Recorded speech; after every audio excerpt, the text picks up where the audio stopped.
state of mankind. How much do you know? Excerpts from How the Spectre of Communism is Ruling Our World. 27.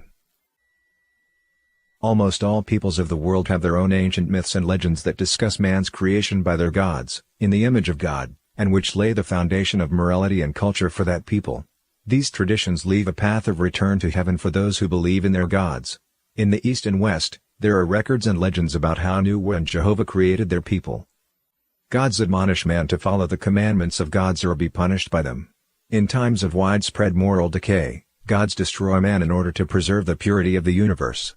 Many races in the world have legends about how great floods destroyed civilizations. Some were recorded in detail.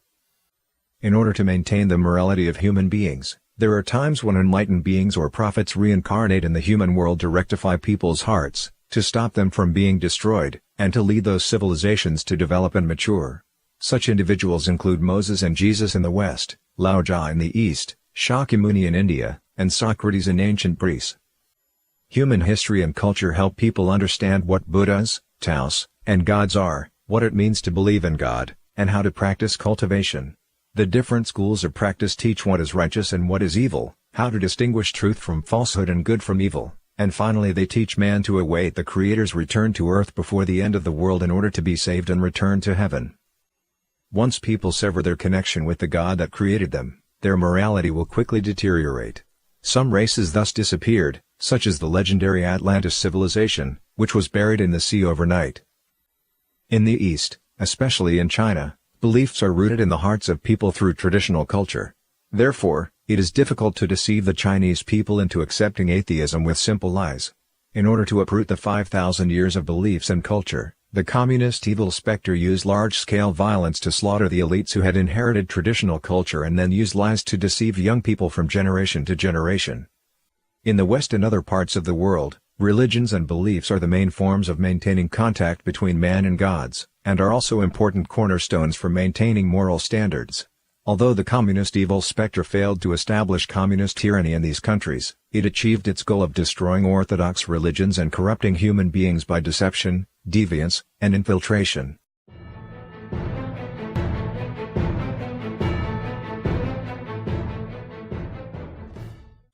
The devil of communism also made systematic arrangements for attacking religious believers in non-communist countries. Through the Communist Party of the Soviet Union and the CCP, it used money and spies to infiltrate the religious institutions of other countries, under the pretext of religious exchange, to warp righteous beliefs or to directly attack them and introduce socialist and communist ideologies into religion. This then led to believers continuing to worship and practice in religions that had been changed by communist ideology. A. Infiltrating Religion. Curtis Bowers, producer of the documentary Agenda, Grinding Down America, revealed that he found testimony before Congress in 1953 given by Manning Johnson, a high-level Communist Party member. Johnson said, "Once the tactic of infiltrating religious organizations was set by the Kremlin, the actual mechanics of implementing the new line was a question of following the general experiences of the living church movement in Russia, where the communists discovered that the destruction of religion could proceed much faster through infiltration of the church by communist agents operating within the church itself. In general, the idea was to divert the emphasis of clerical thinking from the spiritual to the material and political. By political, of course, is meant politics based on the communist doctrine of conquest of power. Instead of emphasis towards the spiritual and matters of the soul, the new and heavy emphasis was to deal with those matters which, in the main, led toward the communist program of immediate demands. These social demands, of course, were of such a nature that to fight for them would tend to weaken our present society and prepare it for final conquest by communist forces. The devil of communism indeed acted this way. For example, some Marxists disguised themselves and infiltrated Christian churches in the United States. They started to enter the seminaries in the 1980s and 1990s and miseducated generation after generation of priests and pastors who then went on to influence religion in the United States. The Bulgarian historian Momchil Medvedev, after extensive research in Cold War-era Bulgarian Communist Party archives, exposed the fact that the Eastern European Communist Intelligence Network closely collaborated with the party religious committees to influence and infiltrate international religious organizations. On a global scale, one organization that was significantly infiltrated by communism in Eastern Europe was the World Council of Churches, WCC. Established in 1948, the WCC is a worldwide interchurch Christian organization. Its members include churches of various mainline forms of Christianity, representing around 590 million people from 150 different countries. The WCC is thus a major force in world religious circles. However, the WCC was the first international religious organization to accept communist countries, including the Soviet Union and its subordinate states, as members during the Cold War and to accept financial support from communist countries. The communist infiltration of the WCC included important victories, such as the election of the Russian Orthodox Metropolitan Bishop of Leningrad, Nikodem, as president of the WCC in 1975. Another victory was the decades-long role played by Bulgarian communist spy Todor Sever, who served as Deputy General Secretary of the WCC between 1979 and 1993. Historian Momchil Medvedev notes that in the 1970s, Nikodem led the infiltration under directions from the KGB, with support from bishops and agents in Bulgaria. Based on a released KGB file from 1969, historian and Cambridge University professor Christopher Andrew writes that during the Cold War, important Russian Orthodox Church representatives in the WCC secretly worked for the KGB, exerting covert influence on the WCC's policies and operations. A released KGB file from 1989 shows that these KGB-controlled Russian Orthodox Church representatives successfully inserted their agenda into the WCC's public communications. If we understand how the Eastern European communists infiltrated and manipulated the churches, it is not difficult to understand why the WCC disregarded the opposition of its members and insisted on funding the Zimbabwe African National Union Patriotic Front, ZANU-PF, in January 1980. The ZANU-PF was a notorious group of communist guerrillas who were known to murder missionaries and shoot down commercial flights. The WCC was also infiltrated by the CCP through the Chinese Christian Council, a party tool to control religion. The council is the only official representative of Communist China in the WCC, and due to monetary and other influences, the WCC has for years gone along with CCP interests. The General Secretary of the WCC officially visited China in the beginning of 2018 and met with several party-controlled Christian organizations, including the Chinese Christian Council, the National Committee of Three Self-Patriotic Movement of the Protestant Churches in China, and the State Administration for Religious Affairs. In China, the number of members of non-official Christian groups, underground churches, is far greater than the official ones, yet WCC delegates didn't arrange to meet with any non-official Christian groups in order to avoid friction with Beijing. B. Restricting religion. The infiltration of the communist specter in the West is omnipresent, and religion has been buffeted by ideologies and behavior that vilify God. Ideas like separation of church and state and political correctness stemming from communism have been used to marginalize and sabotage righteous, orthodox religions. The United States was built as one nation under God. All U.S. presidents, when sworn in, put their hand on the Bible and ask God to bless America. Nowadays, when religious people criticize behaviors, ideas, and policies that depart from God's, or speak out against abortion or homosexuality, which are forbidden by God, communists in the United States, or the militant left, go on the offensive. They use separation of church and state to say that religion should have nothing to do with politics, and so seek to restrict the will of God, and the admonishments and limitations on human behavior laid down by gods. For thousands of years, gods have made themselves known to those who have faith. Faithful people with righteous beliefs accounted for the majority of society in the past and had a tremendous positive influence on social morality. Today, people can only talk about God's will within church. Outside of church, they can't criticize or resist the attempts to undermine God's parameters for human conduct. Religion has almost lost its function in maintaining the morality of society, and as a result, morality in the United States has collapsed like a landslide. In recent years, political correctness has been promoted to new highs, to the point that people are hesitant to say Merry Christmas in a country that was founded on Christianity.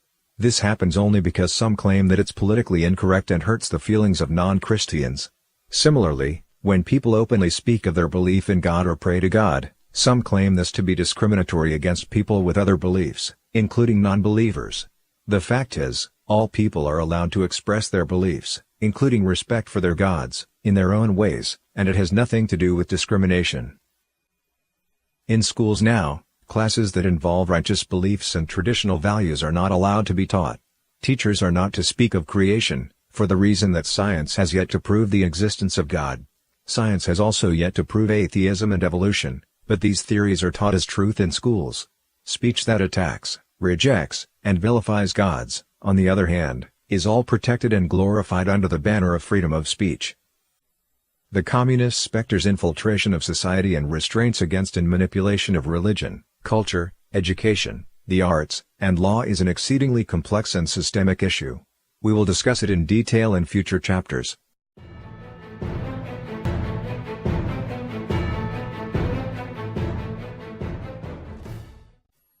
In the past century, various distorted theologies gained currency as communist thought swept through the religious world, subverting clergy and infiltrating and subtly corrupting orthodox religions. Clergy shamelessly interpreted the scriptures according to their whims, distorting the righteous teachings left by enlightened beings from orthodox religions. Especially in the 1960s, revolutionary theology, theology of hope, political theology, and other distorted theologies saturated in Marxist thought sowed chaos in the religious world. Many priests in Latin America were educated in European seminaries in the last century and were deeply influenced by the new theological theories that had been altered by communist trends. Liberation theology was active in Latin America in the 20th century during the 1960 ADS. Its main representative was the Peruvian priest Gustavo Gutierrez. This theology introduces class struggle and Marxian thought directly into religion, and interpreted God's compassion for humanity to mean that the poor should be liberated, so religious believers should take part in class warfare in order for the poor to attain equal status. This school of thought used the Lord's instruction for Moses to lead the Jews out of Egypt as the theoretical basis for the belief that Christianity should liberate the poor.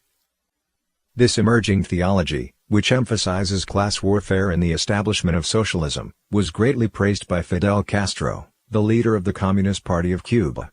Although the traditional Catholic Church has resisted the proliferation of these so-called emerging theologies, the new Pope, appointed in 2013, invited the representative of liberal theology, Gutierrez, to attend a press conference in the Vatican on May 12, 2015, as the main guest, thus showing the present-day Catholic Church's tacit acquiescence and support of liberation theology. Liberation theology first spread through South America and then through the world. In various parts of the world, many emerging theologies similar to liberation theology have appeared, such as black theology, women's theology, death of God theology, liberal theology, and even queer theology. These distorted theologies have greatly disrupted Catholic, Christian, and other Orthodox beliefs around the world. During the 1970s, in the United States, the leader of the infamous People's Temple of the Disciples of Christ, People's Temple in short, who called himself the reincarnation of Lenin, was a Marxist believer and set the original teachings of Marxism-Leninism and Mao Zedong thought as the doctrine of the People's Temple. He claimed that he was proselytizing in the United States in order to achieve his communist ideals. After killing American Congressman Leo Ryan, who was investigating allegations against the cult, he knew that it would be difficult for him to escape, so he cruelly forced his followers to commit mass suicide. He even killed those who were unwilling to commit suicide with him. In the end, more than 900 people committed suicide or were killed. This cult tarnished the reputation of religion and adversely affected the righteous faith people had in Orthodox religions. Thus it had a serious negative impact on people in general.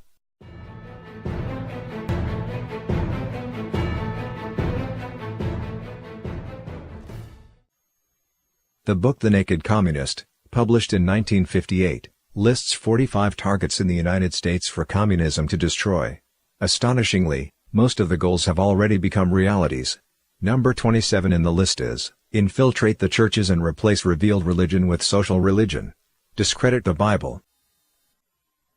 In the religious sector today, the three original Orthodox religions in particular, Christianity, Catholicism, and Judaism, together referred to as the revealed religions, have been demonically altered and controlled by the communist specter, and have lost the functions they had in their original forms. New denominations established or demonically altered with communist principles and concepts have become even more direct promulgations of communist ideology. Religions were important cornerstones in maintaining the smooth and normal operations of the Western world, yet they have been deformed beyond recognition by the communist specter. In the churches of various religions nowadays, many bishops and priests simultaneously promulgate deviated theologies, while also corrupting and consorting with their followers in a non-stop series of scandals. Many believers go to church because they think it's a civilized thing to do or even a form of entertainment or social life, but they're not genuinely committed to cultivating their character. Religions have been corrupted from within. The result is that people lose their confidence in religions and their righteous beliefs in Buddhas, Deos, and gods. Consequently, they end up abandoning their beliefs. If man does not believe in the divine, God will not protect him, and ultimately humankind will be destroyed. On June 29, 2017, the Victoria Police Department in Australia hosted a brief press conference to announce that because of charges made by multiple plaintiffs, the Australian Cardinal George Pell would confront allegations related to sexual offences. Pell became the Archbishop of Melbourne in 1996 and Cardinal in 2003. In July 2014, under assignment by Pope Francis, Pell took responsibility for supervising all financial transactions in the Vatican. He wielded enormous power and was the number 3 person at the Vatican. The 2002 Spotlight column in the Boston Globe carried a series of reports on Catholic priests' sexual molestation of children in the United States. The reporter's investigation revealed that over the past several decades, there were close to 250 Boston priests who had molested children, and that the church, in an attempted cover-up, shifted clergy around from one area to another, rather than informing the police. The priests continued to molest children in the new areas, thus creating more victims. Similar events quickly spread across the United States. The revelations extended to priests in other countries with Catholic presence, including Ireland, Australia, and others. Other religious groups began to publicly denounce the corruption of the Catholic Church.